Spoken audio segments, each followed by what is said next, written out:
आजकल एक बड़ी चीज चल रही है डियोपोली। मोनोपोली तो आपने सुना था, अब है आजकल ट्रेंडिंग में डियोपोली, चाहे पॉलिटिक्स हो या बिजनेस हो। डियोपोली यानी कि सिर्फ दो कंपनीज का वर्चस्व हो रहा है मार्केट में, अलग अलग सेक्टर्स में। आजकल हमारे यहाँ पॉलिटिक्स में भी ऐसा कह सकते हैं। ये अच्छा नहीं है कस्टमर के लिए या पब्लिक के लिए। टेलीकॉम सेक्टर की बात करें तो आजकल दो कंपनीज हैं, जियो और भारती एयरटेल। वोडाफोन और बीएसएनएल भी हैं, पर उस पर मैं आता हूं। तो 2 दशक पहले सिर्फ एमटीएनएल था गवर्नमेंट कंपनी, और भारती एयरटेल और एसआर। बीएसएनएल बाद में हुआ, डीओटी को बीएसएनएल बनाया गया कुछ साल बाद। अच्छा, उन दिनों पता है, अब यू वोंट बिलीव, आज के जमाने के लोग विश्वास नहीं करेंगे, उस समय कॉल होती थी 16 रुपए पर मिनट, और इनकमिंग कॉल के भी 8 रुपए लगते थे। तो हम मिस कॉल खिला करते थे बहुत से लोग उस समय। एनीवेज, बाद में राजा जी के टाइम पे उस सेक्टर को ओपन किया गया प्राइवेटाइजेशन के लिए, और इतना ओपन हो गया कि जो कंपनीज फ्रिज और वॉशिंग मशीन बना रही थी, उनको भी टेलीकॉम लाइसेंस दे दिए गए।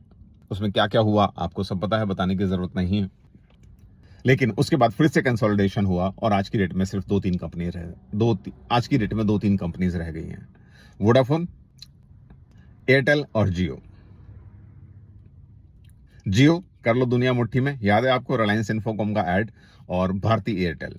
अब बात करते हैं वोडाफोन की। वोडाफोन कंपनी अब आधी सरकारी हो चुकी है, क्योंकि वोडाफोन कंपनी का जो लोन है वो बहुत ज्यादा है, उसका लॉसेस बहुत ज्यादा है, तो उस लोन को गवर्नमेंट ने एज एन इक्विटी ले लिया है। और रिसेंट में अभी जो स्पेक्ट्रम लाइसेंस फीस जो देनी थी, उसको भी ना कैश में ना दे करके वो इक्विटी की फॉर्म में दे रही है। तो गवर्नमेंट का स्टेक उसमें 48% हो चुका है। एमटीएनएल लगभग बंद हो चुका है। एमटीएनएल के जो टेलीकॉम ऑपरेशन है मोबाइल के, वो बीएसएनएल ने ले लिए हैं। तो इस तरह से टेलीकॉम में 3 कंपनी ही बची हैं, जियो, एयरटेल और वोडाफोन एंड बीएसएनएल। अब चूंकि वोडाफोन भी आधी सरकारी कंपनी हो चुकी है, मैं तो कहता हूं कि बीएसएनएल और वोडाफोन को सिनर्जी करके अच्छे से कंपीट करना चाहिए इन दोनों कंपनीज को। तो ये स्थिति है टेलीकॉम सेक्टर की। इसी तरह से हम बात करते हैं एयरपोर्ट्स की। तो एयरपोर्ट पहले airport authority of India limited होता था, उसके बाद मुंबई एयरपोर्ट बना और दिल्ली एयरपोर्ट बना, तो जीवीके, जेएमआर 2 कंपनीज आई। अब उसके बाद आजकल बड़ी चर्चा में है अडानी एयरपोर्ट्स। अभी मैं खड़ा हूं जयपुर एयरपोर्ट के बाहर, ये अडानी के पास आता है जयपुर एयरपोर्ट। अभी इंटरनेशनल एयरपोर्ट बन चुका है, टर्मिनल 2 हो चुके हैं यहाँ पे, लेकिन अभी मैक्सिमम एयरपोर्ट्स अडानी के पास जा रहे हैं, और अगेन मोनोपोली डेवलप हो रही है।